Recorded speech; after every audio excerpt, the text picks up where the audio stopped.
Ward on Stafford. And by that I mean just listen to me saying it instead, because here's what he had to say. He's, quote, he's the same quarterback who was on the Detroit Lions and they still didn't go to the playoffs. They went and traded Jared Goff, who went to the playoffs several times and went to the Super Bowl. I've yet to see that with Matt Stafford. All right, so worth noting that since Jared Goff came into the league in 2016, both teams have led offenses ranked in the middle of the pack in terms of efficiency. However, Stafford has not had the luck of the defensive draw. Detroit's defense ranked second worst in the NFL since 2016, while last year alone, the Rams defense was number 1 in the league. Detroit's was 32 in the league. That right there is not so good. Mina, I will hand the baton over to you. What did you think of Jimmy Ward's comments? Well, Field, you know what I think because you're my friend and you've heard me say a million times that wins are not a quarterback stat. And this really is actually the perfect example of why wins are not a quarterback stat, because anyone who has watched these two quarterbacks play would not say, oh, Jared Goff is more talented than Matt Stafford because the Rams went to a Super Bowl.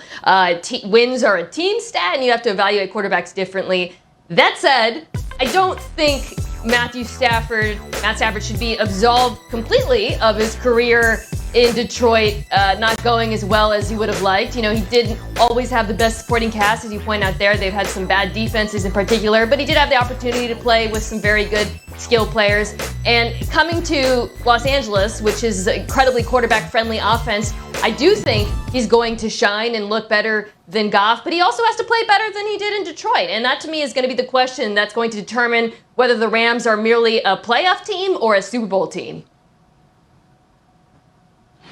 Yeah, it's awful interesting, isn't it, how football is the ultimate team game and is the reason, the team aspect of it is the reason why we love the game until it isn't, until it doesn't fit what kind of point you're trying to make about an individual player. Then all of a sudden we boil it down to the individual player. And in this case, it's, well, look at Matthew.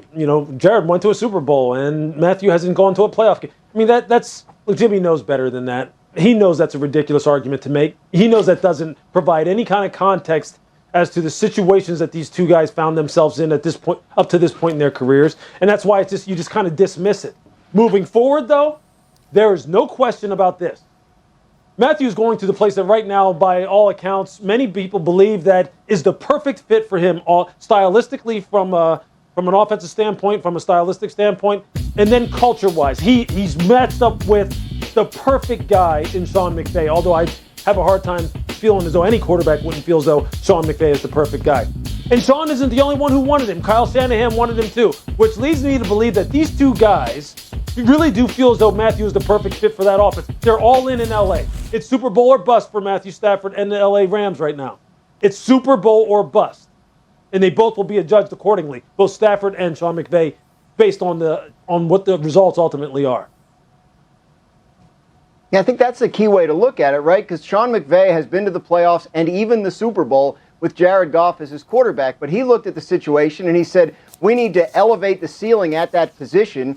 And here Matthew Stafford comes in as a guy that he believes can do that based on his talent, based on what we've seen him do as an NFL quarterback over 12 years. Not whether he went to the playoffs with a bad team, but sort of how he produced, how he throws the ball.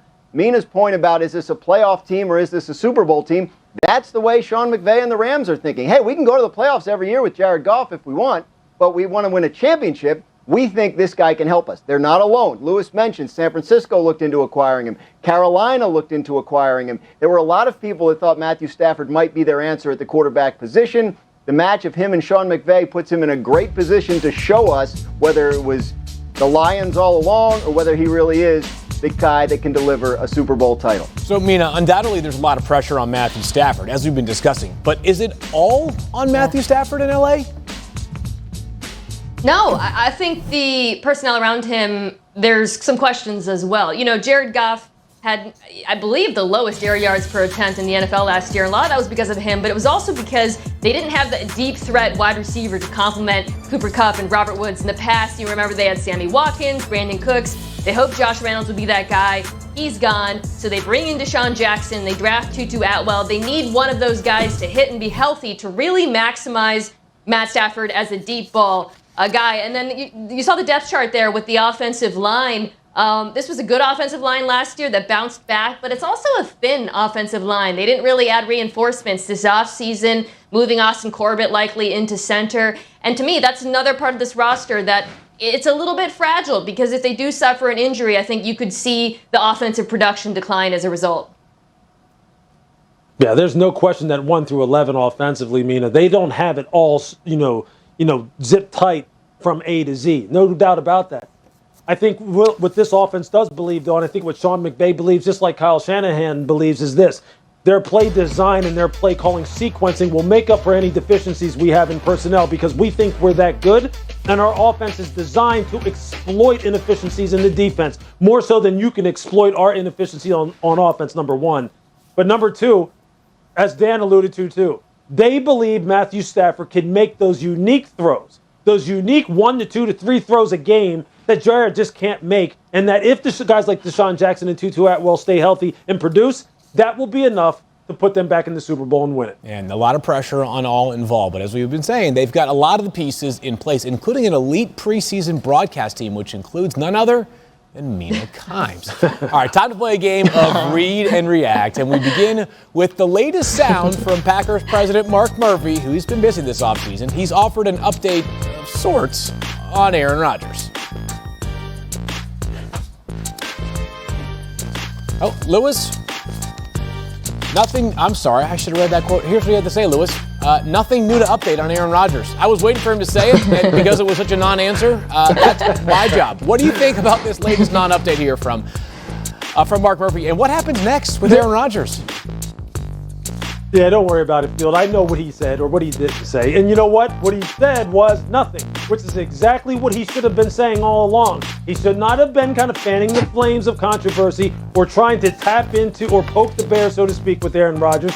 He's now basically put the ball in Aaron's court and said, hey, look, it's up to you now what you want to do and what kind of financial hit you want to take. I'm going to take care of this football team. I'll update everyone else when the time comes. That's the perfect way to play it.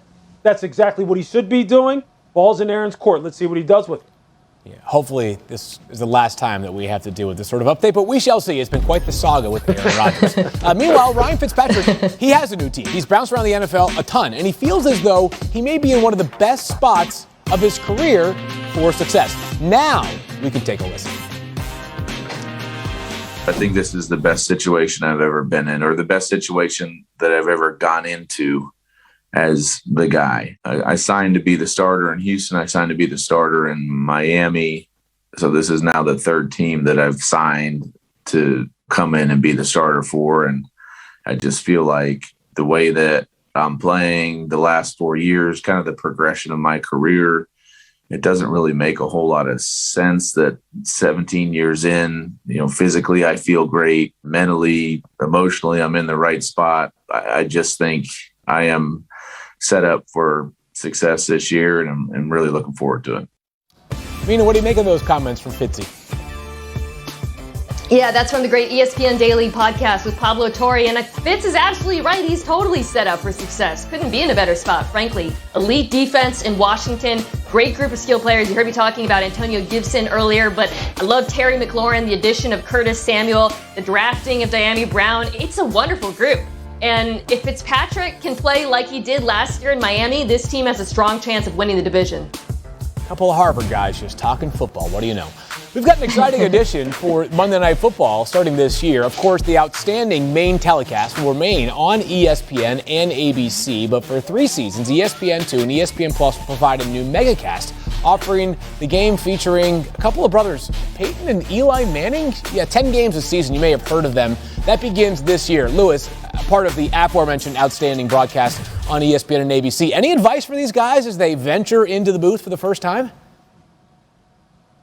No, I don't have any advice for them. Look, I think it's really just, it's about the game, man. Keeping it about the game. And these two have so much experience and so many different stories and so many different ways that they can inform, educate, and entertain, right? That's what we do when we're on TV. They have so many different ways in which they can do that. Inform people, educate them about the game, entertain them about stories. I think it's going to be a great addition to the overall, just broadcast that we're able to put on every week, 10 weeks for them. And I think, people will like options. The Mannings offer a compelling option. Steve Levy, Brian Griese, Lisa Salters, John Perry, myself, we offer a very compelling option. I think we're looking forward to it. I've been tweeting nonstop about this game out in Vegas, between the Raiders and the Ravens. So let's just get this thing started. You know, the Mannings, welcome, man. It's going to be a great year. It's going to be an absolutely fantastic year, as a matter of fact. Cannot wait. And quite a rise for Peyton Manning from the Broncos' social media intern just a couple of months ago to broadcasting games on ESPN2 and ESPN+. Hey, still to come on NFL Live. We'll take